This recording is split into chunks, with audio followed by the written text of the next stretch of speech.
Thank you for double-clicking your mouse tonight. You're listening to the Midnight Frightcast in 5, 4, 3, 2, 1.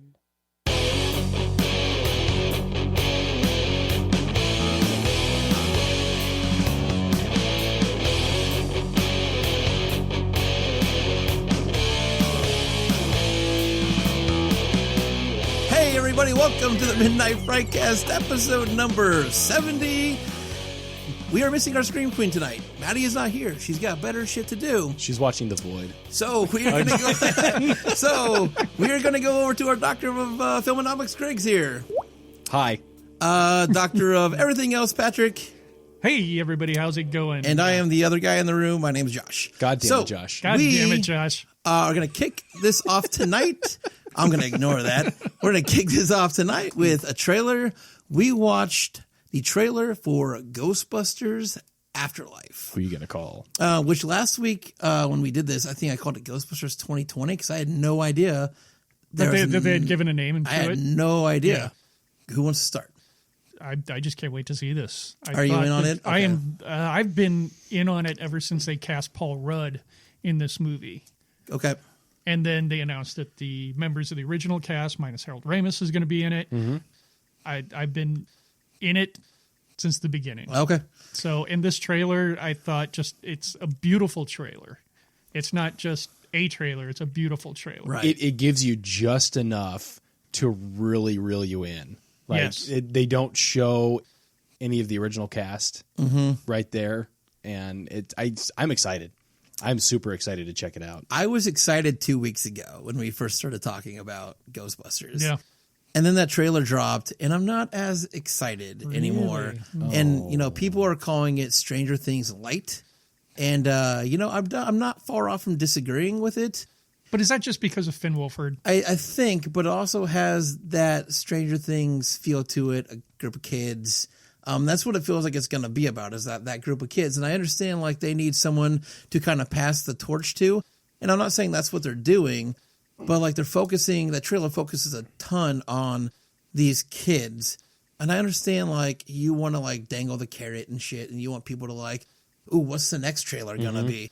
But, like, I wish they would have had at least some hint at the original three, something. I know they showed the trap, and they showed the car, and they gave you that little bit of, like, nostalgia and shit. I wish there would have been, like, a Slimer kind of, like, spotting. You don't know. Do you think he's going to be in it? I do think Of course he's going to be in it. Yeah, you don't know that wasn't him in there. The one thing they did do that I think was from the original, and they don't give it a lot, so I'm just guessing, was there's a spot where it looks like a dog is stepping onto a car, and that foot looks exactly like the dogs from the original Ghostbusters. Oh, yeah. So I'm wondering if catch. that's something that might kind of get put back in there. I'm wondering how much of Ghostbusters is going to be in the new Ghostbusters, or if they are really going to focus on a new kind of chapter. And I feel like they might piss a handful of people off, kind of like this last Ghostbusters kind of attempt was, where it's not gonna be Ghostbusters. And if they do, and Jason Reitman did it, so there's no fucking way that it's not gonna be Ghostbusters. But, like, I just wish they would have given a little bit more of a Ghostbusters feel to it. But, and you got to wonder, since so many members of the original cast are involved with this one, you would assume that they had some input into it, in the sense of saying, I will only do this if. Right. But didn't Dan Aykroyd, isn't he a writer on this? I mean, I thought He's one of them, yeah. Yeah, I thought Yeah, he's got writing credit. Well, because they even have Harold Ramis as writing credits on this. Well, So I wonder if they were working on it before he died. Well, they've been working on it for quite some time. Well, Or they pulled in old material that yeah, because they didn't were writing make the other movies. forever and a day ago. They were writing Ghostbusters Go to Hell, Right. And so I wonder, like, did any of those things kind of fit in here? I mean, look, it's Ghostbusters. Who's not going to go see Ghostbusters? I will fucking be there. I'm just saying, I wish I wanted a little bit more nostalgia from the trailer. I wanted to see something besides these tiny little references that they gave me. But remember, this is the first trailer that came out, so they're probably going to release 2 or 3 more. Yeah, and one of them is going to make an appearance in at least one of those. I mean, they have to, just based on that. Like we're giving you enough to satisfy until the next one, right? And then until the next one. And I feel like it's either going to go really, really well, or it's going to go really, really south. Right. And I don't want to say that because I know the Ghostbusters franchise sans that mishap that happened a couple of years ago. Right. And that's why I don't think it'll go south, because I think because they're going to make up for lesson. that. That was their oopsies. Yeah. I don't want them to make it a complete fan service film. I want it to be the 3rd installment of the Ghostbusters series. Right. Even though it's 20, 30 some years later, I want it to be the next chapter, regardless of whether they bring in Spengler. Is it his granddaughter? Yeah, it's the grandchildren of Spengler's. Regardless of whether they bring Spengler's grandchild in, or however that's going to work, or if they make Paul Rudd the new Ghostbuster. Actually, I think he'd be a fantastic addition to that. Right. But I want it to be a story on its own, not just because it is the Ghostbusters series. But they do have to fan service. If They they have don't to. fan service in that movie, again, it's. But I think if people are going to riot. I think if they do it correctly, they will get the fan service out of the story. Yeah. You know, they don't walk in there and just start cracking Peter Venkman jokes just because that's what he did however many years ago. For some reason, it's slipping me. When did the first one come out? 1984. Was it 4? Okay. And then 1986 or 7. On that. Okay. Don't make it because he did this then. Make it the next, make it 30 years later or whatever it is. Right. That's my biggest thing. That's the thing that I think Hollywood is really screwing up right now when they try to remake these, is they're trying to focus more on the fan service than they are on the story. Right. Which could very easily include the fan service, just little pieces and bits. Yeah. And not worry about what it's doing and how it's affecting the story. You know, write the story, then include the fan service. Yeah. Right. I am confirming 1984, and then Ghostbusters 2 was at 89. 89. Thank you. Okay. Thank you. Yeah. So I mean, again, Patrick says he's all in. Greg's all in. I'm in. You know, I'm in. I just. Yeah, There's like hesitations. you're not going to go see it. You know. Right. I go see movies I hate. But yeah, it's fucking Ghostbusters. So Yeah. Who News. you call? July 10th, 2020. July 10th. Yep. That's so far away. God It does damn. seem like it, It is yeah. a summer movie though. Some That's months. gonna. That'll go quick. It's a summer movie that's probably gonna just kill that weekend. Yes, So, it will. Yes, it will. News. What? Patrick's the The only. what? The what?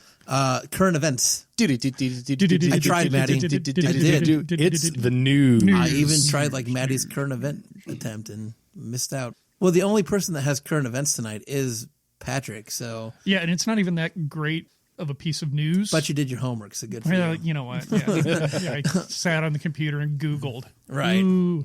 No, from RottenTomatoes.com. According to their tomato meter, 2019 has been the best year for horror in 4 decades. Wow. The overall average for horror films released since 1980 is a rotten 43.8, but 2019 horror is running at a fresh 60%. Is that based off of dollar numbers, or is that based off of like how do they? That's a critics input. Okay. So I think it's really difficult for this to be completely justified because they said 4 decades. Well, Right. 4 decades ago, the Rotten Tomatoes was not even around. So they've got people now critiquing movies from Gotcha. 40 years ago. Right. And how does that stand out? Right. to It's each other? comparing the Hall of Famer versus the Rookie of the Year. Exactly. You can't do it. Exactly. And I disagree with that. I don't So think I- 2019 was that good. And according to the Tomato Meter, 2006 had the lowest rating with a rotten 31%. 2006. I couldn't even tell you. Yeah. I'm interested to see what came out in 2006. Well, I could let you know if you want to Google talk that amongst shit, yourselves Patrick. here. Yeah, I mean, we can figure out how to fill some time for while Patrick Googles 2006. Oh, look, he's done. That was quick. Silent Hill, The Hills Have Eyes, Slither, Hatchet, Saw, Behind the Mask, I mean, The those are Host, The Grudge 2, Black Sheep, When a Stranger Calls, Final Destination 3, The Omen Remake. all the boys love Mandy Lane. I just saw it. Yeah. I'll give that one. I'll mark that one. that was a good movie. I like that one. Fido, The Woods, Them. Oh, The Wicker Man. Okay, you're right. 2006. Yeah, was a I'll dog give you shit. that. I'll give you that one. Winner. But yeah, I mean, for what it's worth, that's what they're claiming. I disagree with that. I mean, 2019 had some decent movies, but I feel like, given our topic and what we talked about tonight, there was some better. There's better Yeah. years. Yeah. And In the last decade, there was a better year. and even with Rotten Tomatoes, I mean, with all the scandal of bloated ratings and everything else, I believe that take what they say with a grain of salt. Right. A grain? Yeah. Okay. With a I'd throw a lime and a shot of With a- tequila with that. with a spoon of ketchup. Spoon o ketchup. And that's all I've got for news. And like I said, it's not really that much news. Cool. Well, It's anyway, some us out. that was the news. so in 2020, one of our goals is to cut the do-do-dos, right? We're not going to do-do anymore. It's one of your goals, but I've got to figure out something for that there, though. Maybe it's, like that one time I played that lead in, Yeah, that It was was actually just- pretty good. but it was just way too freaking long. It was Yeah. a 30-second lead in. So we'll find something. That's fine. I don't care if you guys do-do at all. No, I'm we'll just- do. Yeah. We'll do you. The do-do all day. We're going to go into what we've been watching because I'm sure we've been watching a couple things. So, Gregory, I'm just going to, it's to my left night. And Maddie's not here. So, we'll call this the reach around turn. right. I really haven't been watching a whole lot. It's been a little busy up in the northern part of Nebraska in the Elkhorn region, but I have been able to watch a few things here and there. I have been continuing to watch The Orville, which I really, really enjoy. Have they started the next season yet? I don't know. Actually, my wife has surpassed me on watching it, so I'm trying to play catch up on what she's been watching, which is weird. So I don't know if it's out quite yet, but I'm really enjoying it. Really enjoy Seth MacFarlane not in a comedic role. It's Isn't comedic, a but not comedy? like It's not Family Guy comedic. Like he Exactly. is not the comic relief. He is the lead in this, and he is a fantastic actor. I am really, really jiving on what he's doing with this role. Interesting. Watch that, and then last Sunday went out. Our church held an event at the theater up in Omaha, and we all went and saw Frozen 2, Oh, how was that? which I was pleasantly surprised by. Is It's better than the first. it really? It is better than the first. It is dark. Dark, right? It is fucking dark. Do you think that's why you enjoyed it more than the first? Because is it more adult?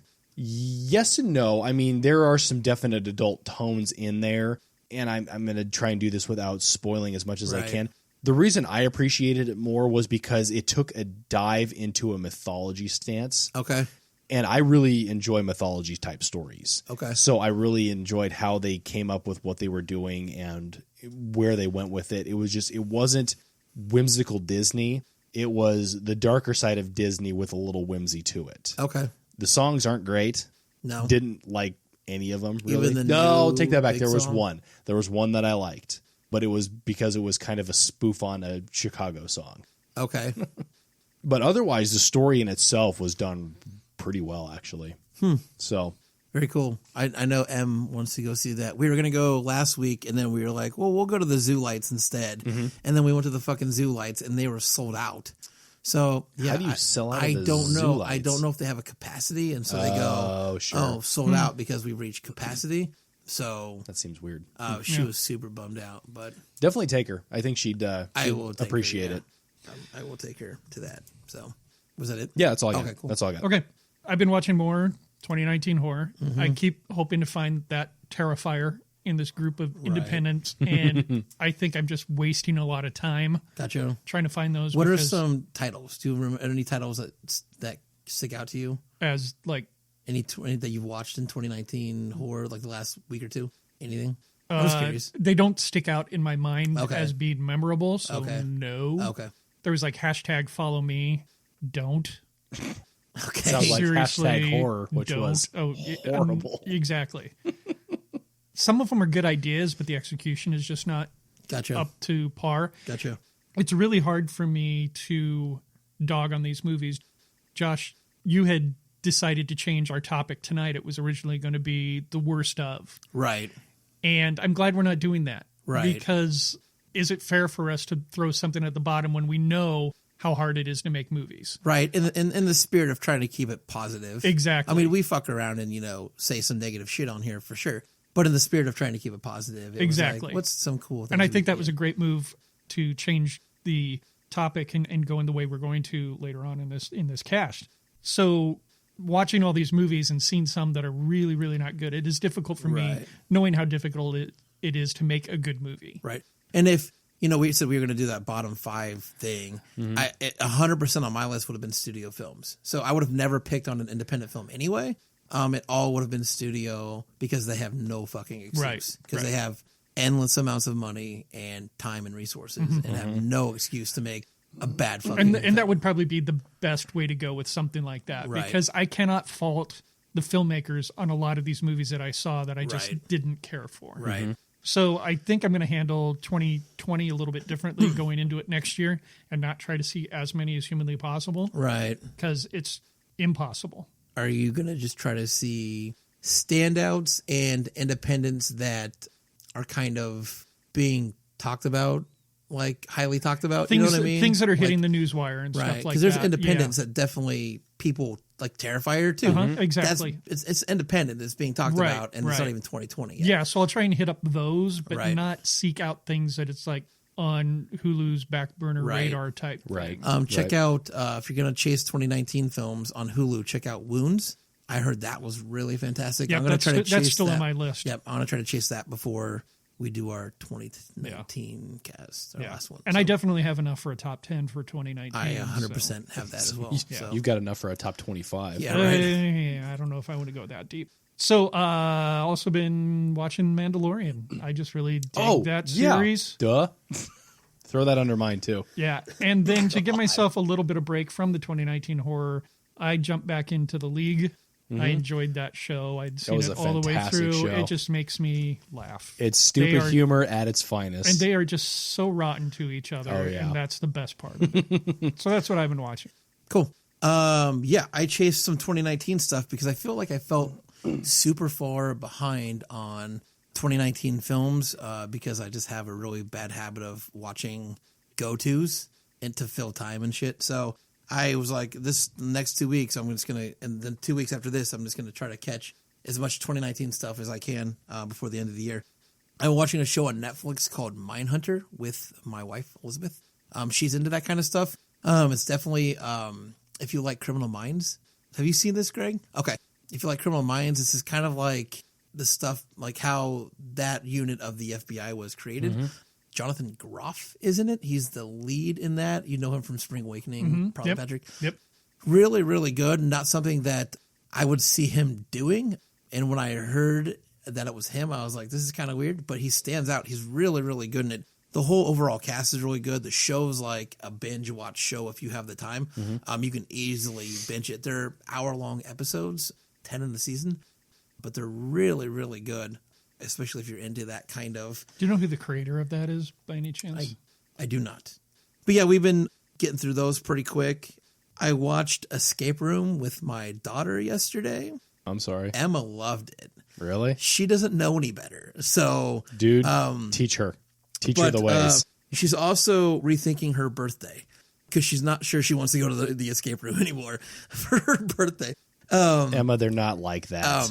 But she really, really enjoyed it, and I did not. It's Saw Light. I just did not like it. In fact, I couldn't really tell you a lot about it because I'm pretty sure I dozed in and out a lot of it. I was bored.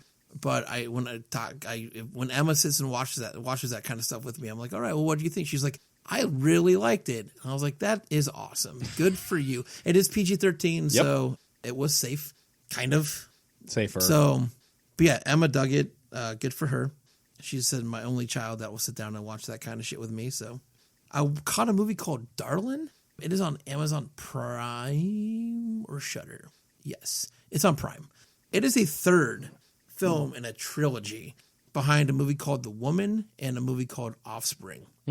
I did not know that. Darlin' was just on my list. So I have not seen the other two. The Woman I did know about. I did not know about Offspring. So I wish I would have seen the first two. So I felt a little bit more connected with who these characters were because I think they're all characters that kind of cross over into the next thing.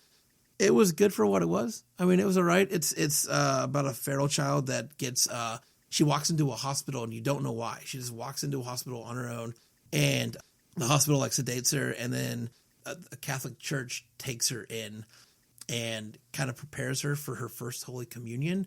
And then her fucking mother shows up and the shit hits the fan. But it's a really kind of interesting film. The back half is better than the first half, I thought. And then the last film I watched was again on Prime. And I need one of you two to take a bullet for me. I don't care who it is, but I need one of you to watch this movie so you can come back and tell me you're fucking crazy. And I watched a movie on Prime called The Fanatic. It is the movie directed and written by Fred Durst. Oh, starring John Travolta, right? Starring John Travolta in a role that I've never seen him play before. Okay. And it wasn't even like, it was like, people are shitting on this movie so hard. And I got to the end of the movie and I couldn't find a reason to shit on it. And I was like, what should I do? I need someone to watch this and be like, Josh, did not have your eyes in that day? What the fuck are you thinking? Who has our final film for the year? We picked a Christmas film. Yeah. I should have done that one for this, but that's okay. Okay, that's fine. I don't really care though. We picked a film called All the Creatures Were Stirring. By we, I meant me, and we can totally change that. No, Watch The Fanatic. It's on Prime. It's free. Is it? He plays a slow-minded person who is obsessed with an actor, an action star, and he finds out from an app. It's an app that pretty much tells you where all the Hollywood stars live, and he finds where this guy lives, and he keeps showing up at his house, and he gets turned away a few times in a not very nice way, and I can't even say that John Travolta played a bad character in this film, because he played a character that just doesn't know any better. I feel like I don't want it being recorded that I'm saying this film is kind of good, but I just said it. So You're entitled to your opinion, man. I know, but like I wanted to find every reason to not like this movie, because I'm not a big John Travolta fan. I don't really like his stuff. And Fred Durst, I only really know from Limp Bizkit. And the only kind of thing that Fred Durst did in this movie that I was like, why the fuck would you do that? Was he played a Limp Bizkit song during the movie. Like they're listening to the radio and they played a Limp Bizkit song. And I was like, why would you fucking do that? Because he can get it for free. But that's 100% it. Or not necessarily for free, but can get some of the royalties off of it. Yeah. Check out The Fanatic. One of you guys watch it and just fucking, you can throw the bullet back at me, because I'm just curious to see what you guys think of this film. It's an easy watch. It's an hour. I guess it's an hour and a half maybe, but it's a quick hour and a half. There's no slow spots in it really that I thought. So that's what I've been watching the last couple of weeks. So Josh did it all for the nookie. I did it all for the nookie. So you can take that nookie and cookie. Anyway, is it cookie? Yes. Is it cookie? Yes. Okay, well, fuck it. Who cares? Let's move on to our topic. He did it for You guys don't want to talk about 20 minutes worth of Limp Bizkit songs? I'd rather not. He actually did it all for Snooki. Ooh. I don't know if you know what, the only other... I consider it. No. I'd have to be really drunk, but no. The only other Limp Bizkit song I do can really for name love, but I won't do was the George Michael remake that they did. Faith, yeah. Their first album was really, really good. Here we go. Their first album was really good. Right. And then it just started slowly was that spiraling. Like chocolate water in the... That was their third one. That was their third one? I had chocolate water this morning. I've had chocolate water most of the month of December. Jesus Christ. I should probably get that looked at. I followed them actually fairly closely while I was in high school. Gotcha. To the point where I had one of the poster of Significant Other, their second album, up on my wall in my bedroom. Chocolate Starfish. Starfish and hot dog water. Flavored water, yeah. Yes, I remember. I'm cool. I listen to Limp Bizkit. Let's move on to our topic. So we, this year, or today, for tonight, fuck off, whatever. We decided to shut the fuck up because now I'm on Limp Bizkit. So our original topic was we're going to do the bottom 5 of 2019. Instead, it got turned around and we're going to do our top 10 Limp Bizkit songs. Yes, starting with Faith. And ending with faith. and ending with faith. We're going to do our top 10 horror films of the decade, which I'm pretty excited about. I'm excited to see if any of our lists really matches up, because it's not like our year review where we kind of like usually it's the same kind of film, but like it kind of sometimes lands in a different spot. This is like the whole past decade. So you have a lot of films to choose from. So I'm curious to see what everybody kind of came up with. Greg and Patrick kind of sort of did it differently than I did. They chose a movie by year, but they wrote down more than one. To me, it's so difficult to choose the best of that year. And something that I brought up to you earlier, Josh, was I'm not really good at remembering what year movies came out. Right.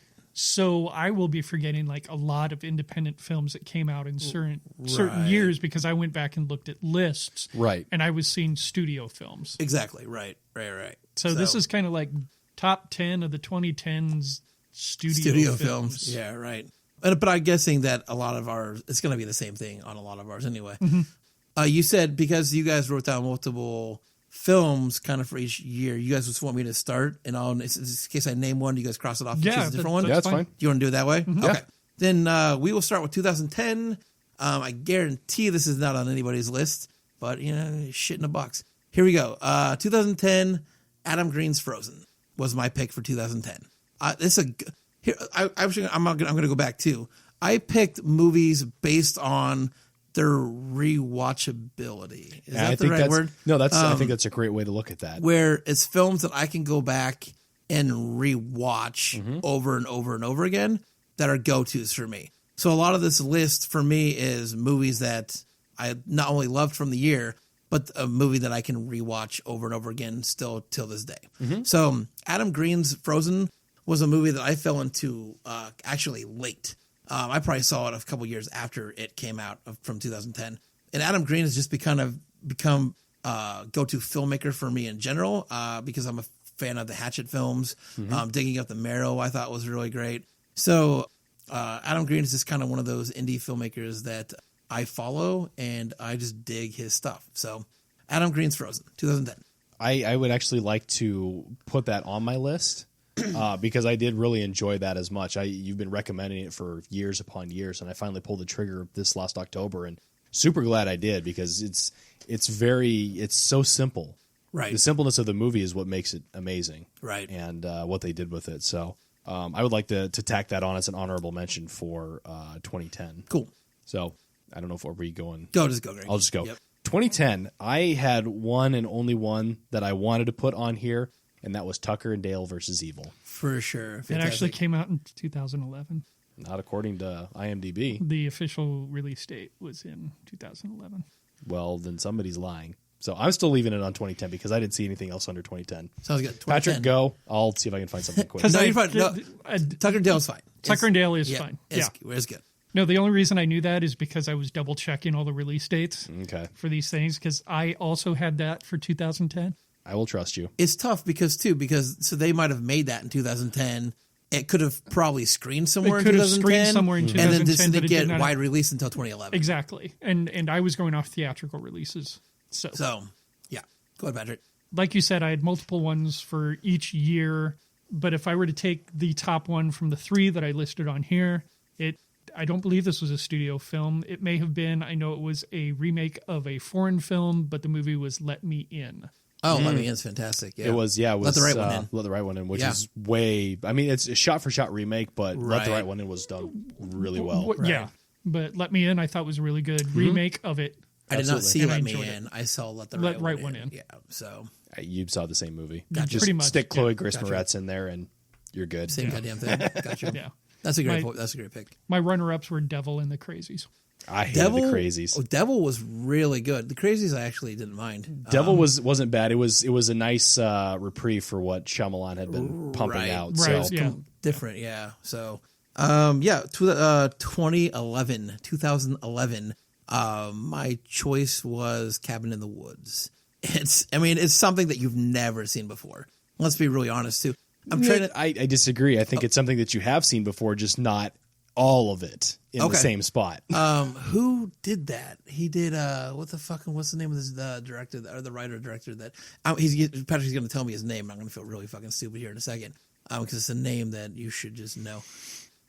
Again, Greg disagrees, but I feel like it's something you've never seen before. No, ever. I was being stupid. It's not something you haven't seen before because they literally threw everything at you. Yeah, and that's why. Sink. Yeah, that's why you haven't seen it. It's a really cool concept, and I thought the cast was really good.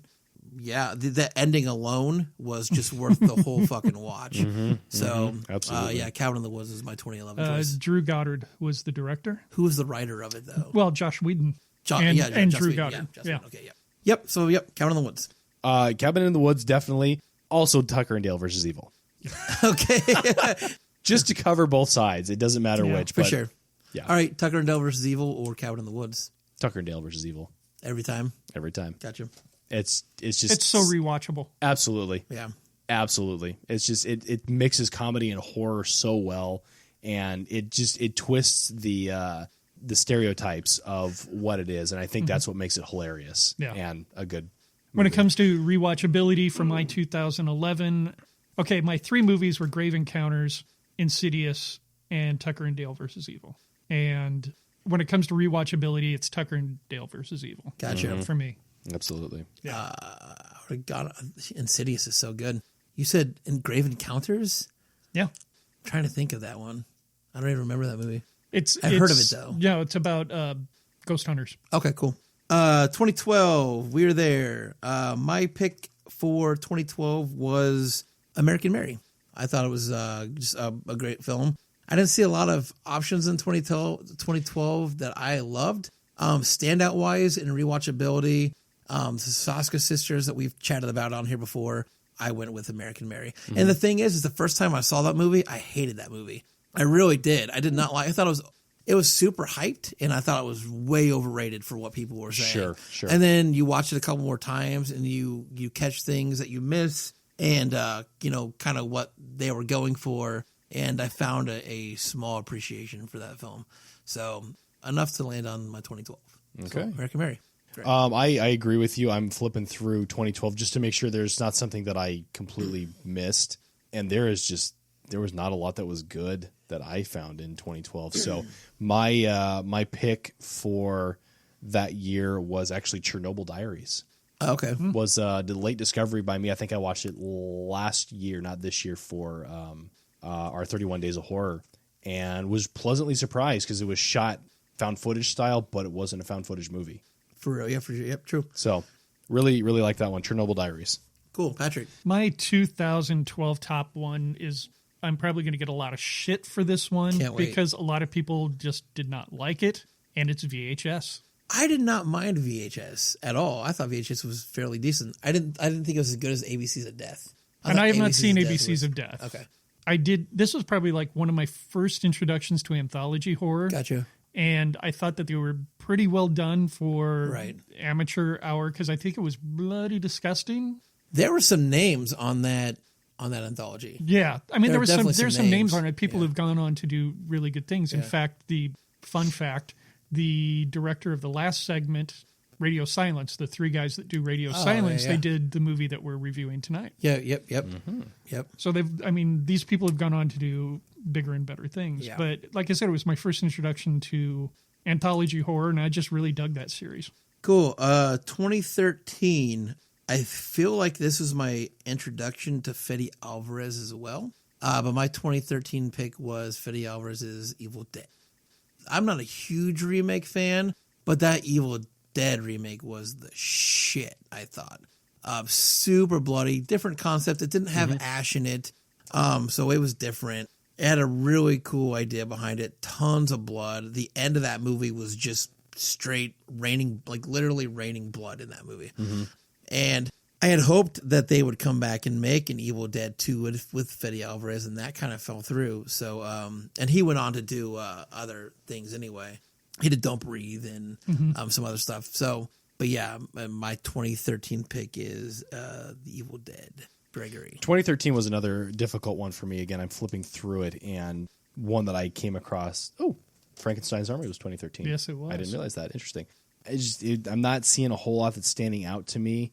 If I wanted to give an honorable mention, I'd throw it to the remake of Carrie. I'm taking that with a grain of salt because you can't touch the original. And for me, it's got to be as good as or better than the original, and the remake just was not there. So my pick for 2013 was actually a movie that I got to review for the first time on the Midnight Frightcast with Josh and Tyler, and that was Horns.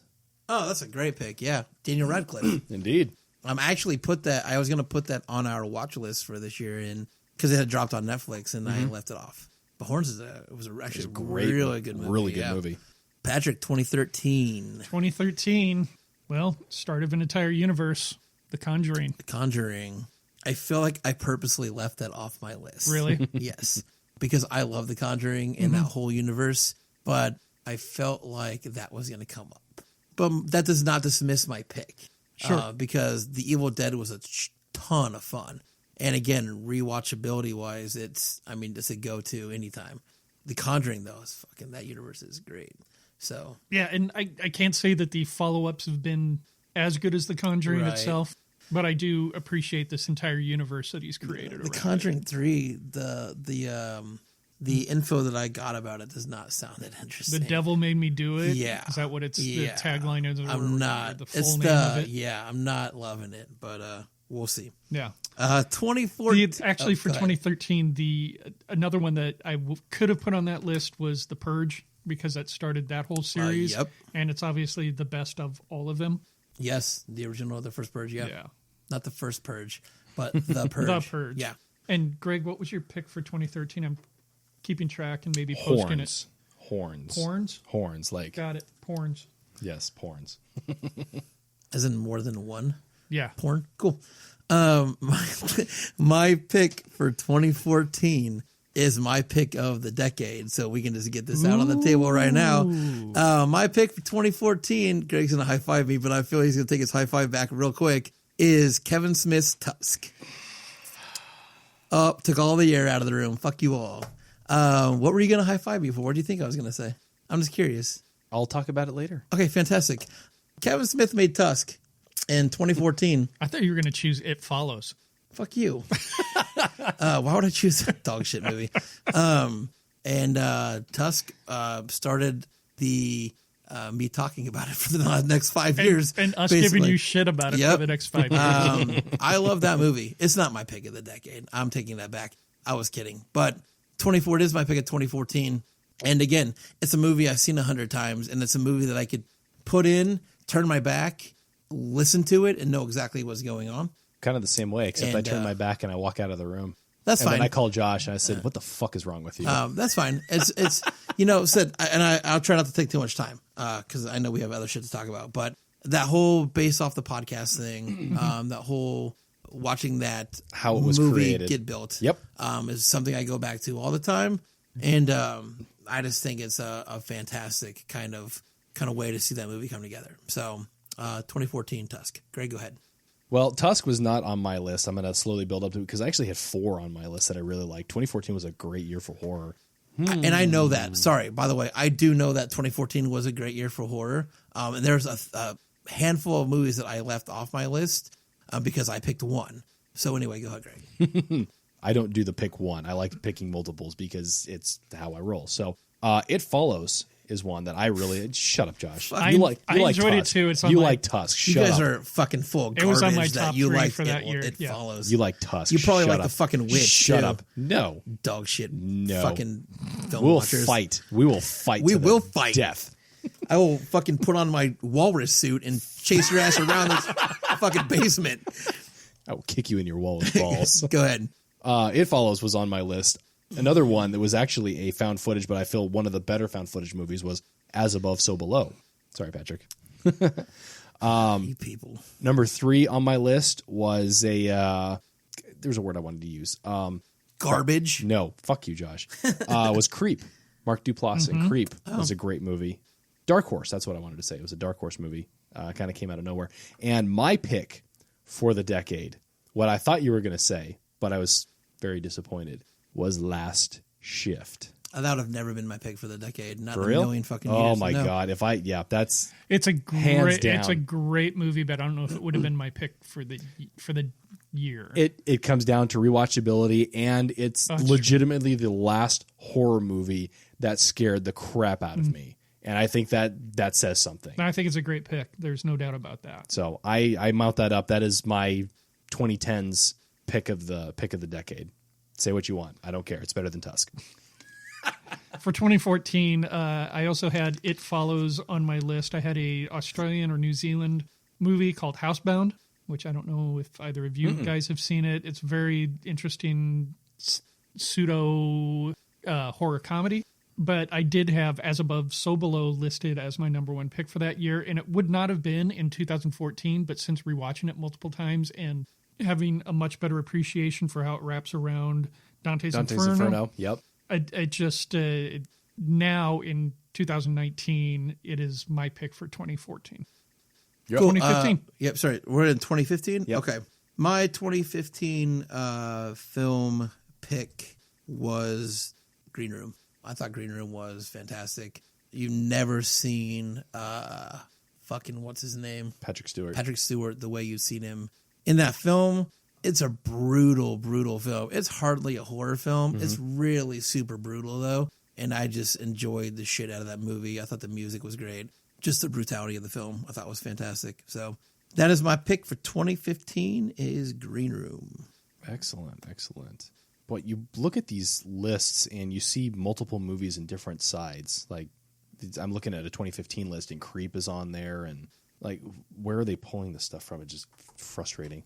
2015 for me was another good year. I feel I'll probably get made fun of for a lot of these. Krampus was in 2015, and I'm not saying it's a good movie by any stretch of the imagination, but I really enjoyed it as a Christmas horror movie. I appreciated the production value of it, that they didn't rely on CGI heavily. Krampus is a fun fucking movie. It is. It's a really fun movie. If you're looking for a nice family horror movie to watch for Christmas, definitely check out Krampus. Another one, which was a lesser known, called The Voices. Ryan Reynolds. Oh, yeah. Oh, yeah. Really enjoyed that one. And then another, I guess I live in the horror comedy realm, is Scout's Guide to the Zombie Apocalypse. That's a fucking fun movie. I love that movie. That's a great movie. Love that movie. That's a ton of fun. So those are my Is that your three. pick? Yep, those are my Okay, three. cool. Patrick, 2015. I also live in the realm of horror comedy, and one of my favorites of 2015 was What We Do in the Shadows. Have you seen the TV show? I have not yet. The TV show is pretty funny. I've never seen the movie, but I've seen the TV show. Do they take a lot out of the movie? Oh, you said you haven't I've never seen the movie, so I couldn't tell you. But Yeah, from what okay, I've here's seen on Patrick. the show, it is pretty funny. No, I really enjoy that show. It is very funny. Well, I'm going to pull a Patrick and Greg and make a list for 2016 because, since you guys were like, I'm going to write down 900 movies for the year instead of one. 2016 was tough for me. So Really? I had to pick one. 2016 was a really good year. 2016 was fucking full of movies. So I'm going to list a couple, and then I'm going to say my pick. But my couple will definitely be on your guys' list. 2016 produced Terrifier. Yep. The Belko Experiment. 2016 produced Split and Raw and The Monster and The Shallows. The Girl with All the Gifts was a fucking fantastic movie. The Eyes of My Mother we watched. 10 Cloverfield Lane we watched. Sorry, I'm going to name them all. Autopsy of Jane Doe. My pick should have been Train to Busan because it's like a movie I talked about like crazy along with Lights Out and Don't Breathe. But my pick for 2016 after I've named all the fucking movies that are probably on your list was Blair Witch. Blair Witch. Blair Witch. And that was mainly because I went back to our last few podcasts when we did our 2010, and that was my pick for that year, which is why I just opted not to change it because Blair Witch was my number one for that year. But 2016 produced a ton It was a great year for of movies. movies that were all really, really fantastic. I probably could have done my top 10 out of 2016. I kind of just did. So anyway, Greg, go ahead. Well, yeah, like you said, you named all of the movies that were on my list. I had Terrifier on there as one. The Monster was another one. I completely forgotten about that, and we had watched that a while back. That was a great movie. Belko Experiment. I apparently didn't catch that one in all the lists I was looking at, and then the one that you had recommended more times than I can care to remember or care to recall was Train to Busan. Yeah. Which I pulled the trigger on this year and kicking myself now for letting that sit for so long. Yeah, and they have I feel like Patrick shared the news or a trailer or something, but they're working on a sequel. They have a Yeah, sequel they are coming working on out a for Train to sequel, Busan. Which will be Not to interesting. go with the American remake they're doing for Train to Busan also, but they have a sequel coming out. Yeah. That will be very interesting, I think. So Yeah. if it's got the same feel and the same kind of anything for Train to Busan, it's going to be fantastic. It'll be interesting because it's going to be like right as the end of how Train to Busan ended. I guess we can spoil it, can't we? Yeah, but I wouldn't because I mean you could. I guess people. It just- I guess it if you picks up- haven't seen it in the last 3 years, you're probably not going to fucking. It watch picks up but from where it left off, right? Yeah. That's what it's. That'll be interesting because I was not a huge fan of the end. I loved it, man. But- it tugged at the heartstrings. Yeah. like No, crazy. that's the part that I loved about it. Yeah. The whole movie Right. it was you were in it the whole time, but then it got to the end and you're just like, really? That was okay, fine. Yeah. So So, Patrick. Yeah. 2016. I actually I had written down Green Room because when I listened to the thing, that's what I picked. But you'd said it was 2015, so could be one or the other. But I also had Train to Busan and Don't Breathe. Looking back at the year, I would probably put Don't Breathe over Green Room if Green Room came out that year. Yeah, Don't Breathe is really, really great. So I would probably say Don't Breathe would be my pick. Right. There's that movie I forgot came out in 2016, and this is the movie, The Girl with All the Gifts, was really, really good. yeah.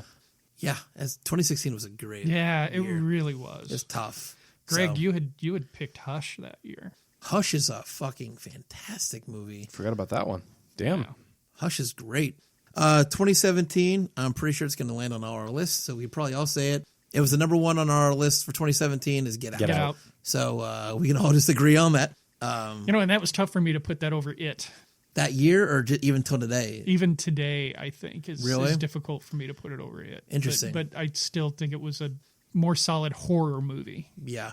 I'll be curious to see, and don't tell me now, I'll be curious to see if It Chapter 2 lands on anybody's list here for 2019. So, Some the- of us had multiples. For the first place or for the top just 10? in general, top 10, yeah. Yeah. Greg, Some sorry. of us had multiples. Oh, for 2017? Oh, Greg, I'm sorry. Go ahead. Creep my bad. 2 Creep 2? Yep. was a solid sequel. Do you have multiples, Patrick? Just a couple to throw out. Happy Death Day, because it was fun. Gotcha. Just because it was fun. No, it was not. But Split. Split was a great movie. Yeah. Greg's Happy Death Day or Tusk? Tusk. Oh, winner, chicken dinner. 2018. Again, my number one was A Quiet Place. Quiet Place for me. And I'm sticking with Hereditary. That was You went with Hereditary for number one? Yep. Interesting. honorable mention on my list. Also was The Perfection.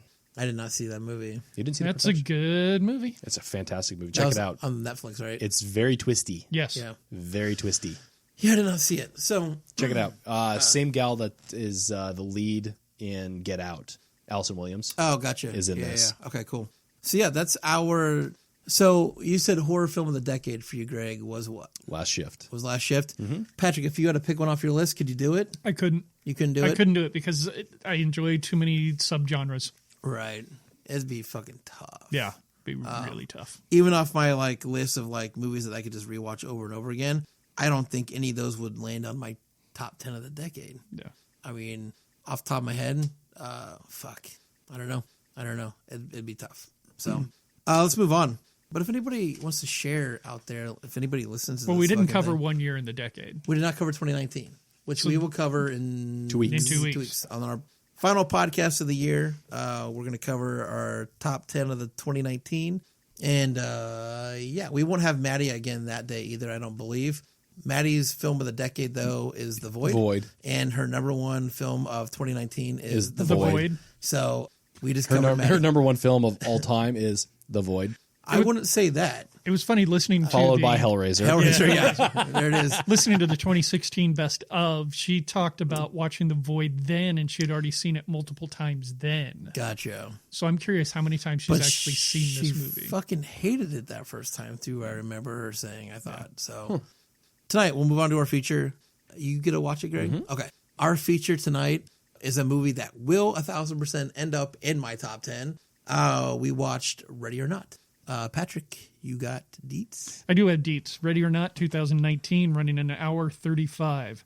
A bride's wedding night takes a sinister turn when her eccentric new in-laws force her to take part in a terrifying game. IMDb rating, 6.9. Metacritic score rating, 64%. Rotten Tomato Critics rating, 88%. Rotten Tomato audience score, 78%. I see Greg like shaking his head no, and then yes, And then yes. no, and then yes. And then yes. Those first two were low. The first two were very low, 100%. 6.9, almost 70%. That's low, You think? I think. Yeah, Okay. I'd go low right. on that. All right, what was that? I'm talking in high voice.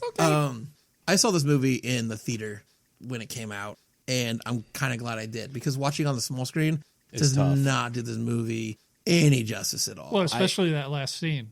Yes, Yeah. 1,000% yes. I watched it on about the smallest screen possible. Did you watch it on your phone? Yes, I did. I really am kicking myself for that, and I will be rewatching this movie on my TV at home, which is still not going to do it justice, but it's going to look better than it will on a phone. Right? yeah. Like Patrick said, especially that last scene. I missed it in the theater as well. It had left. It's like the weekend I went to go was the weekend it left theaters. Oh, It's so much goddamn fun on the movie. Oh, yeah. I was like one of I think 3 people in this movie when I went and saw it. Yeah. So it had been out for a little bit, but even I was like, God damn, like, where is everybody? Everybody should be seeing this movie. Samara Weaving is really fantastic, and although it's like an ensemble kind of cast, she carries it very well. Mm-hmm. And unknowns minus Samara Weaving and who played the mom in the movie? Andy McDowell. Andy McDowell. I didn't know anybody else's name. It's not because I guess it's just because I don't know them, and just because they might be known, and I just don't know them. The brother Daniel was played by an actor named Adam Brody. Patrick, you should recognize him. He's off headset, and we can make fun of him now. Yes, you can. Patrick has old balls, and we call him Mr. Dingleberry Old Balls. And he's looks like he's walking going to drain away. those. Drain the old ball. Oh no, he's shutting the. Oh, never mind. there was a machine that turned on. The machines were killing time while Dingleberry Old Balls is walking slowly back to his chair, and he's putting the headphones on. And Patrick is back. A really Crap, great, I just sat on my old dingle balls. a really great ensemble cast. Go ahead, Greg. Hold on, shit. Adam Brody. Yeah, Adam Brody played the brother. Do you recognize the brother at all? I do not. He was Ted from The League, Ted. the guy from California with Sure. AIDS. Oh, yep. Okay. Yeah. Yep. That was him. Overall, it was AIDS that got you. When you define a character like that, yes. just overall the movies. Again, when I go to like horror films, I'm just looking for an hour and a half of just fun. I don't need to be like really like. I'm not looking for scares anymore. I'm just looking to have a good time. And Ready or Not was that film. I don't love the title. I do not love the title of the movie. I don't know what else you would have called it. I don't know why they just didn't call it hide and seek. There's already a movie called Hide and Seek out. You could There's double up. multiples, but Nobody's going to remember the Robert De Niro film. well, I remember it, and that was a movie. So you just did? Yeah. So That's the only reason I know it is because yeah. it was a Robert De Niro film. don't love the title. I don't hate it. I wonder if they would have come up with something better. But go ahead, Greg. I actually don't mind it. I think it doesn't really give you a lot into what the movie is going to be about. Right. And once you get into it, then you're like, oh, okay, yeah, it makes sense. And then it gets into it, and you really don't care about the title. You're just Right. eyes glued on the screen because yeah. it is a very entertaining film. From the opening scene, it's like it starts off like, all right, you're getting into the shit. There's a character in there, and it's her name's Emily. She's the standout character, one of the standout characters in the ensemble for me. She's a girl that keeps accidentally fucking killing everybody. The cokehead. Yeah. Yeah. I was like, I could watch this girl just murder everybody all day Right. long. This is so much fun. But yeah, this is a really good time of a movie. So did you pick this one, Patrick? I did. Okay, gotcha. Yeah, because you had originally seen it, and then I had caught it for the 2019 list. Yeah. And I said, well, my choice was originally Martyrs. Yes. And I said, you know what? I don't think I want to do that to Greg. Right. So I threw in this instead. Also, it worked out because Maddie couldn't come tonight. Right. And I don't think we could have reviewed Martyrs without her. That's true. I True. think that would have been a review that would have not That been would have done justice without Maddie. It would have been sacrilegious to So- not have her here. Sorry, I'm watching us on the screen, and my flip-off landed perfectly on camera. Oh, gotcha. Sorry, Patrick, I still love you. Yeah. Go ahead, But it's Greg. purely a butt thing. Shut up, Dingleberry. What did you think, Greg? Absolutely love this film. Like I said, watching it on my phone in places undisclosed does not do this justice. It's not electrifying. It's fuck, I had a word and I lost it. It's exciting from beginning to end. Yeah. You get thrown right into the action of what the hell's going on, and then, oh my God, what the hell is going on? Right. And then you go into a wedding, and it's like, well, that just kind of escalated quickly, and now we're okay, what's going on? So I don't know that there's much else I can say about it. It was beautifully shot. Right. I think you are 100% correct. Samara Weaving is right. amazing. Absolutely amazing. She carried this entire film for sure.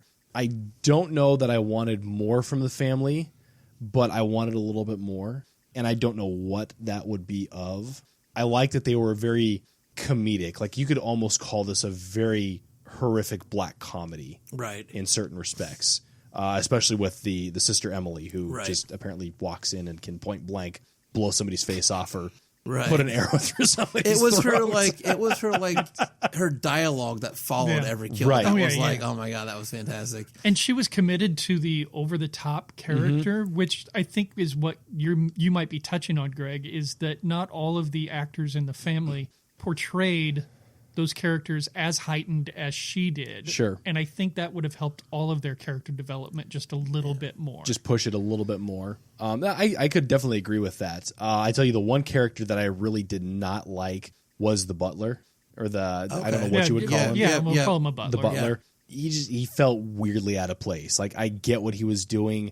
I understand what his character was about, but the whole conducting thing was weird, and he wasn't given as much as everybody else. No, right. And I think it may have been because he was such a supporting character that you wanted him to be a little bit forgettable or something like that. You needed almost a straight man. He's also the only character they let improv. Oh, really? In that movie, that some of his dialogue was improv. He's got a line after she kills the second maid. He has a line about, let's go see if we can find the third maid to clean that up.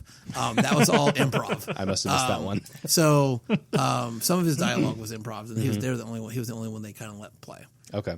Interesting. And he was the comedic relief. That was his role, was to come in there and kind of do that kind of stuff. Those guys were passed on. Those directors were passed on. They came in and talked to the studio about making this movie, and they were, like I said, they were passed on. And their agent called the studio after they had already gone through other people, and they came around back to these guys, and they came in with a whole visual concept and like how they wanted to do this movie, and kind of sold it to them like, this is how we see this movie, and they're the only ones they felt like that got it. So I did catch again, I'm a special features whore, so I watched the big featurette on this before I came here because I like little things like that. Sure. I'd like to borrow that from you. I will give just it to you, catch the the special features is about 50 minutes. This would be one I would go out and buy. Oh, 100%. Like, this is that's kind of my drawing force anymore. Will this land in my collection at home? Yeah. And is it worth that? And I feel like this one's definitely worth that. It's a revisit for sure. Yeah. So. I think one of the things that sold me on this was just some of the one-liners all the way through. And I don't want to give them away because they're fun. Did you guys, and I won't give it away, did you guys see the twist coming at the kind of the end of the movie? Did you see that come, or did you call that? Okay. Something was off, and I sensed something was coming. I didn't sense it in the way that it did, which I'm glad for. Right. But we've seen so many horror movies, you have to expect the unexpected. But I feel like that watching that struggle was probably the best example of that kind of twist. Agreed. Seen. Absolutely. So, Yeah. Absolutely. Yeah. I completely appreciated certain things that Samara Weaving was doing in this movie, especially when it came to her hand. The things that happened to her hand, and then having to react to all of those things. Fun doing with no spoilers. I know you can't spoil it, but I mean, like, she was acting with her hand. No, what she had to deal with because of what had happened to her hand. Right. She sold it so well during this whole thing. And by the way, Samara Weaving was also in two movies that we all enjoyed. I was going to ask, what were they? The Babysitter. Yes, she was the babysitter. She was the babysitter. Yes. And then Mayhem. Yes, she was the girl in Mayhem. Yeah. She was the lead girl in Mayhem. Steve Yen. Greg did not watch Mayhem with us. He skipped it. He did not see Mayhem. It was about the guy who found out he was being fired, so he worked his way to the top of the building to take his revenge on his boss. Greg did not watch that movie. I think I did watch it. Did you? Yeah, because it was Steve Yuen from It was very similar to the Walking Dead. Belko experiment, wasn't yeah, it? very, very similar. Yes. Yeah, I think I did see Okay, that. you did watch I just it, have to okay. go back and remember. Gotcha. Yeah, no, she played batshit crazy really well in that movie. Yeah, she's great. She really is. Yeah, she definitely carried this movie. Mm-hmm. The supporting actors were really good. I felt this movie had kind of a clue Yes. to it Yep. 100%. Absolutely. because of the house itself and the ancient weapons they were walking around with. Mm-hmm. And once again, I just talked about Radio Silence earlier. That I thought they did a really good job of Right. putting this movie together. Right. A lot of times when you stick characters into a giant house as they did in this, a lot of people say that the house is kind of a character. Did you guys feel that at all in this? I did, yeah. Yeah. 100%. You did? There's so many different Yeah. options in that house. Well, with the dumbwaiter, with the cellar, dumbwaiter, yeah, it there's was so a many huge different thing, levels yeah. to work with. in this, But I was yeah. also happy that they took it outside of the house. Mm-hmm. Because it could have been a movie that 100% was trapped inside that house for an hour and a half, and it could have gotten kind of boring and repetitive. Mm-hmm. So I was 100% happy that they took this outside of the house and gave that a little bit of time as well. Absolutely. Okay. So- I was watching a little bit for that, and I there were some instances where I felt that, especially the shit. We're not spoiling. Never mind. Boy, this is tough. But yeah, I just wanted to see what your guys' thoughts were on that. Yeah. So Beautifully shot Absolutely, cinematography. A lot of in some of the reviews that I had seen, they talked about how it was overlit, and disagree. I don't agree with that. no, not at all. I think it was just fine. That they were saying that it was overlit because Andie MacDowell was looking much older, and I'm thinking, do you realize how old Andie MacDowell is? She doesn't look that fucking old to me. No, I didn't think so either. So Fun fact. Oh, go ahead, Greg. Yeah, you almost want her to look a little bit older and maybe a little bit more tragic, which I think what they did, they brought the lights down to be able to show that tragicness in her, and I think they did a really good job with it. no, but I thought it was, like I said, I thought it was beautifully shot. The cinematography was really, really good. Really well done, absolutely. Yeah. And the special effects really, really good. Mm-hmm. Especially the blood, the gore. Yeah, really Absolutely. good. Fun fact. Samara Weaving, they made 17 different dresses. wedding dresses for her. Really? Every single time something happened to her dress in that movie, She had to change. they put a different dress on her. So even as far as like ripping the bottom Things. of the dress off, new dress. At one point, she I think cuts herself on a fence or something. Yep. New dress. Every little time something happened to that dress, just to keep the continuity of it, they brought in a brand new dress. I thought that's costume designing, Really good attention to detail. Absolutely. Absolutely. so. And usually that's not something that everybody really pays attention to in those kind of movies, or just in movies in general as costumes. But I thought that fact was kind of cool. Well, especially on that scene where she does cut her back and they close up show it. Yeah. I think they want you to pay attention to that kind of stuff. And I didn't catch anything continuity wise or otherwise. Right. Just now that you're mentioning that, they did a really good job with all around. Just, it was a great movie. Yeah. So, Yeah, she goes through the shit on this one. Yeah. Almost quite literally. And like we kind of talked about already, the ending was just... Bonkers. The ending was an alternate ending. Really, that was not the original ending. It was... They filmed two different endings. But that's not the alternate ending that was the original ending in the theater that you went and saw. That's the ending they went with. But they wrote a darker ending where I will tell you what happened off the mic. Okay. And then they went back. It wasn't an audience thing. I don't think they ever showed it to an audience. They just went back and they were like, we need to do something else. Yeah. And then you got the ending that you guys actually saw was what they went with. And that ending was just fucking fun. So, and it was all practical. It was Really? all practical. And I will talk about that off Yeah, the I'd be mics too. interested to hear how that Oh, was that done practically. just raised the level for me. So yeah. Shall we do the Just a couple fun facts real Go. quick. The budget was only $6 million for this movie, Nice. but it made $8 million on opening weekend, so not a huge opening weekend. However, it did gross over $57 million worldwide. So pretty successful movie. for a movie too with like really nobody in it? And Yeah. I don't really know if that movie got really promoted that much or got a lot of what am I trying to think Yeah, of? I know what you're saying. But a lot of airtime. Yeah. But Ryan Murphy was a writer on this, but he was also an actor in the How to Use a Crossbow video. Really? The one guy was watching. Yeah. You already talked about the 17 wedding dresses. Overall body count, 15 kills. Nice. That's great for. I mean, Yeah. you don't get that in these movies anymore at all. No. And it didn't even seem like there were that many characters in this. No. But when you go through it, yep, 15 kills. I mean, never mind. Again, I was Put a push pin in I that know, because I know, because of Yeah, right. right. We can't say it body count rises pretty quick. quickly. Yeah. Yeah. So, should we do our ratings? Sure. I don't really know what the fuck the titles of the ratings are, to be honest with you. We've been doing this for a while, and I don't really. We rate our movies on 3 separate categories. There Greg. is the fear factor. That's it. The gore score. I remember that one. Overall, and would you recommend it to a friend? Okay, cool. Yeah, I don't. You're So, up. Fear Factor. I'd say 3, and that's being pretty generous. Right. I didn't feel fear at all in this. Maybe a little anxiety in the, I don't know what you want to call that scene, and I don't want to give it away. Yeah. Where she falls into a place and then has to find a way out. That scene Yeah. was a little cringy. So I'll give it the 3 because of that scene. We should alternate based off the movie. So, like, Yeah, Fear 'cause- Factor could work with like a ghost kind of story or something. For Ready or Not, it should be Fun Factor. Well, fun factor's really high, I would say. So let's try Fun Factor instead of Okay. Fear Factor this time. Let's start over. Greg, Fun Factor. Fun factor, I would give this a 9. Yeah. This is a hell of a lot of fun to watch. Patrick. Based on fun alone, 8 easily. Yeah, Fun Factor is going to be a 9 for this guy. Absolutely. Definitely. So let's do Gore Score. Maddie, it's going to be a 5. Only because Yeah. Maddie is not here, I'm going to give it a 7. You're going to go This 7? was pretty heightened in the gore factor, but in the spirit in which it was done, you're welcome, Maddie. It was done extremely well, Right. including that scene. Yeah. Right. Yeah. Gotcha.